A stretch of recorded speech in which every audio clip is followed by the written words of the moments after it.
Alhamdulillah wa salatu wa salamu ala Sayyidina Rasulillah wa ala alihi wa sahbihi wa man wala. It was narrated that Rasulullah sallallahu alayhi wa sallam said, عجبا لأمر المؤمن كل أمره له خير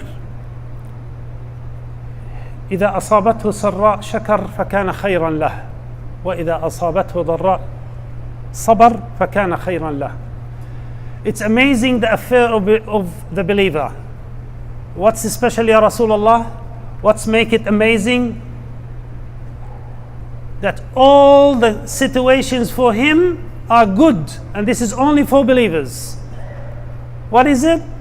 If he's receiving a favor, a good thing, إذا أصابته سراء, anything pleasing comes to him, he's grateful or she's grateful, and this is good for him or her. If anything is pleasing him or her,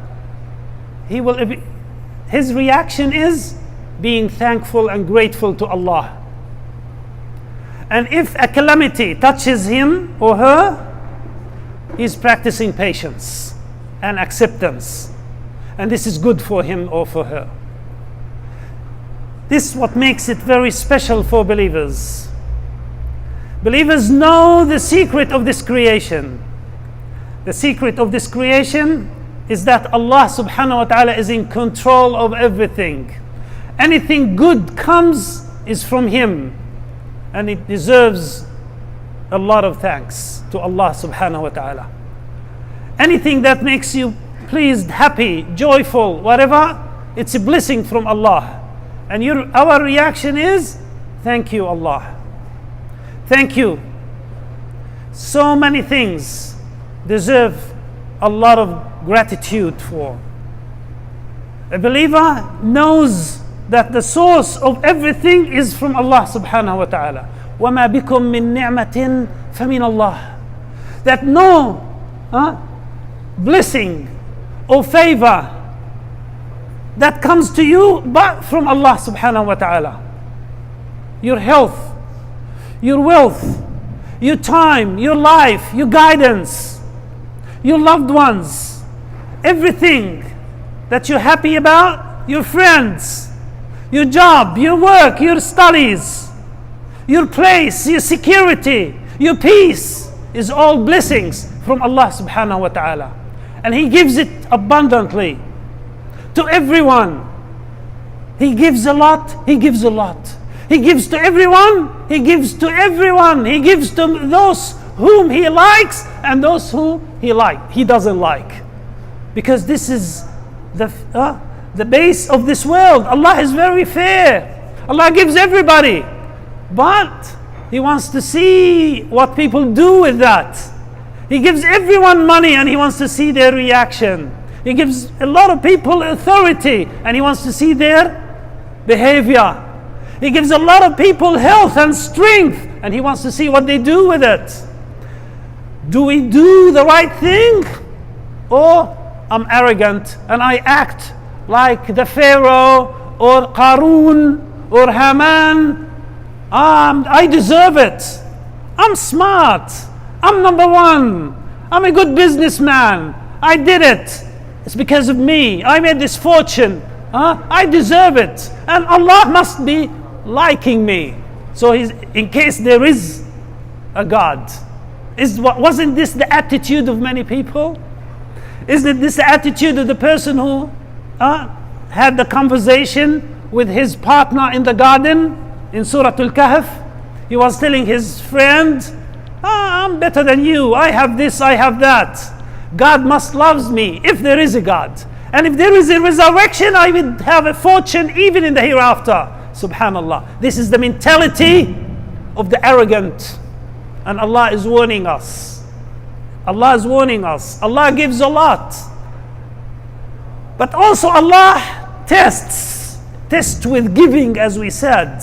Allah gives a lot and tests with giving more than testing with less. To see. Because people, unfortunately,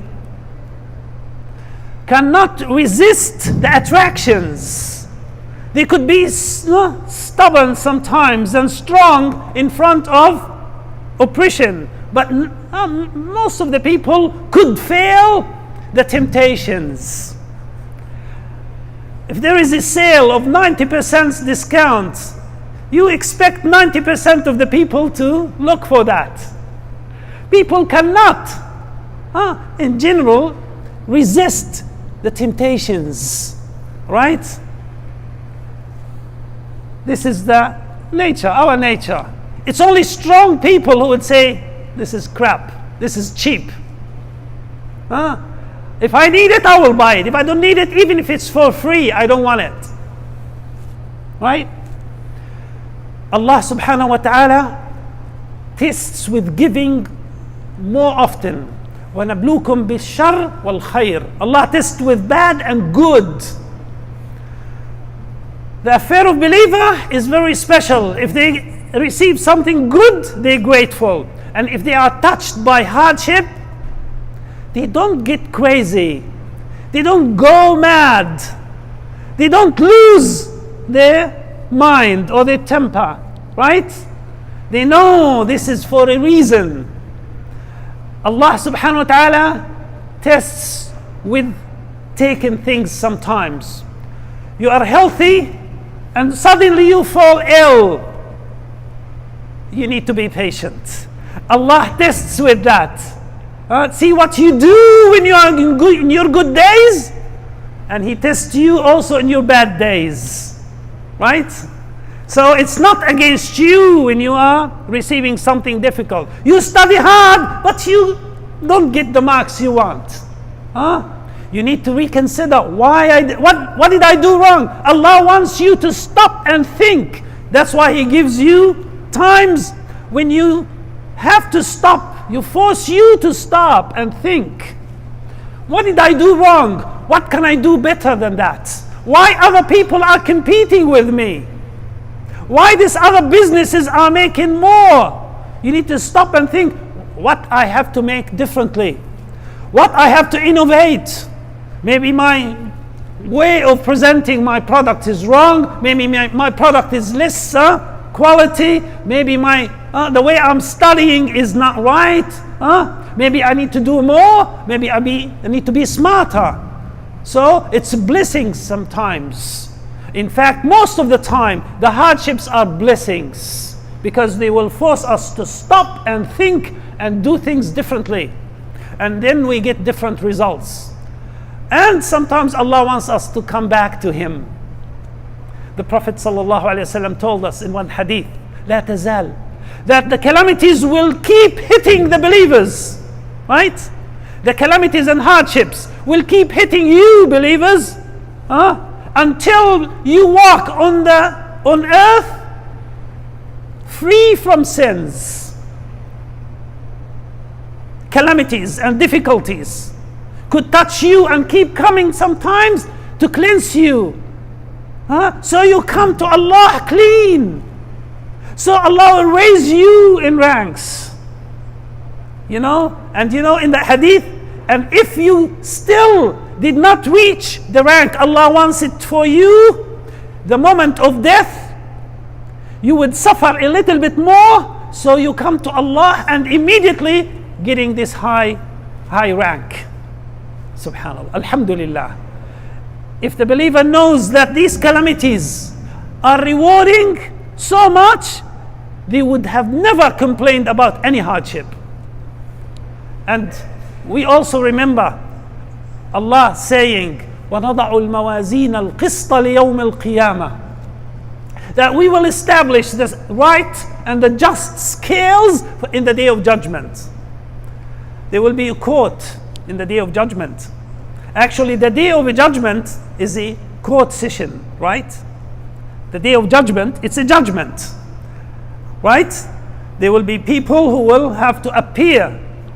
They will have to appear. They cannot reject. They cannot deny appearance. So they will be brought to there, and there will be a court session held to everyone, and the judge is well known at that time. It's not the Sheikh, it's not his majesty, his whatever or whoever. No, The judge at that time is different. At that time, the judge knows everything, and the judge cannot be bribed. The judge is not corrupt, is not ignorant, is not limited. The judge at that time is Allah, is the Lord. And the judgment is final. And you have the right to defend yourself. You have the right to put an attorney. You have the right to get a lawyer. And you can get whatever you want. And you can have the time to talk in your behalf. And you can seek anybody to witness for you. But you know what? At that time, Allah will tell you, we have witnesses. They are the angels, right? The angels who are recording your deeds are the witnesses, because they were with you all the time, and they will be the witnesses. So the person will say, I don't accept them. I don't accept them. I don't accept anyone but myself. I'm the only one who will defend himself. So Allah will say, yes, it's okay, we will accept that. Right? But with the condition now, we will accept your own witnesses. So now welcome, please talk. But who will talk? The hands. The mouth will be asked to shut. And the hands will talk. They will say, yes, Ya Rab, we will give the bear witness. We've done this, we have done that. We didn't do this, we didn't do that, but we have done that. The leg, the feet, your feet will speak. Right? يوم تشهد عليهم ألسنتهم. The tongue now will speak of their own. They will speak the truth.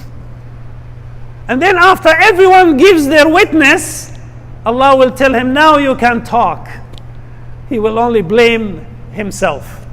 I was trying to defend you, my tongue, my hand, my. And they had to tell the truth.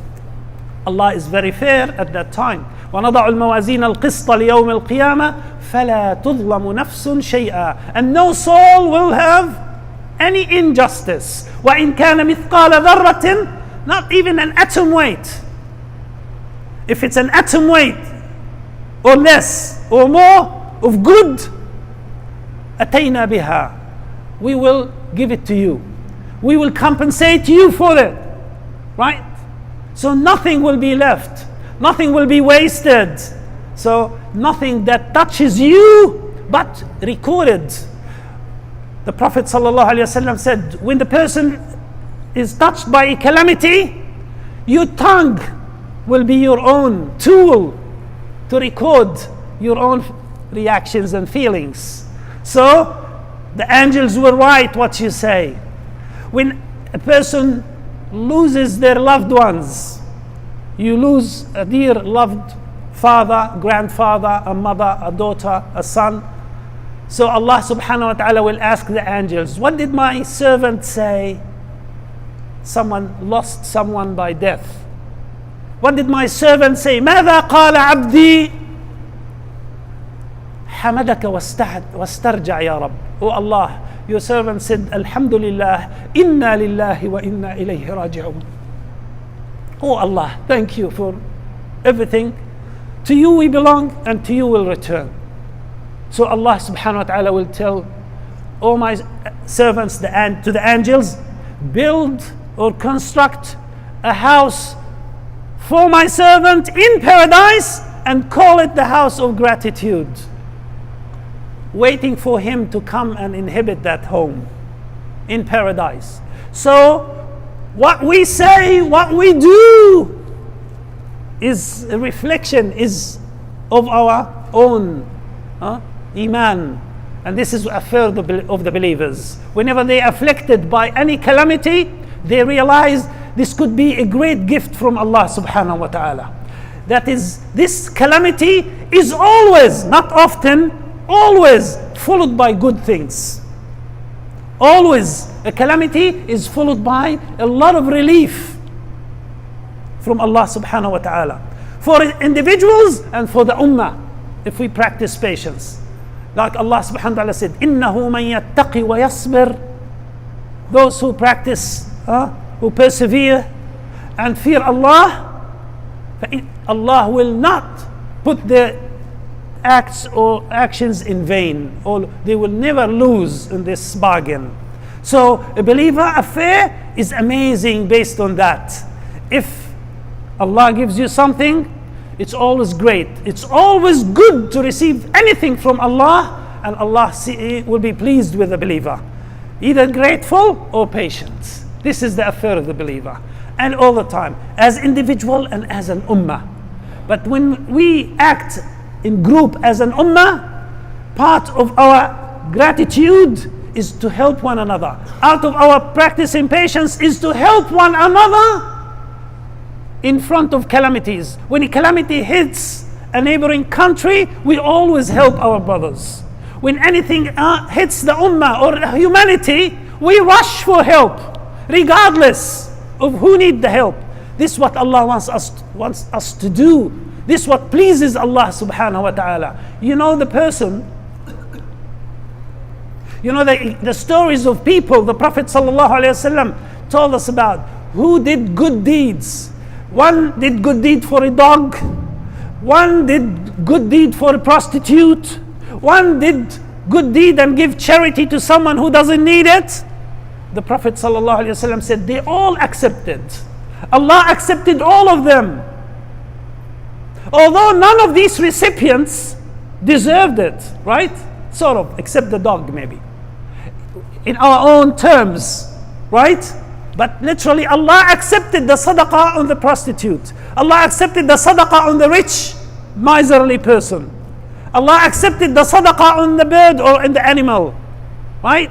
So this is what Allah wants to see. This is the good things that we thank Allah for. This is the good things that we always persevere and practice patience. May Allah subhanahu wa ta'ala guide us to the straight path.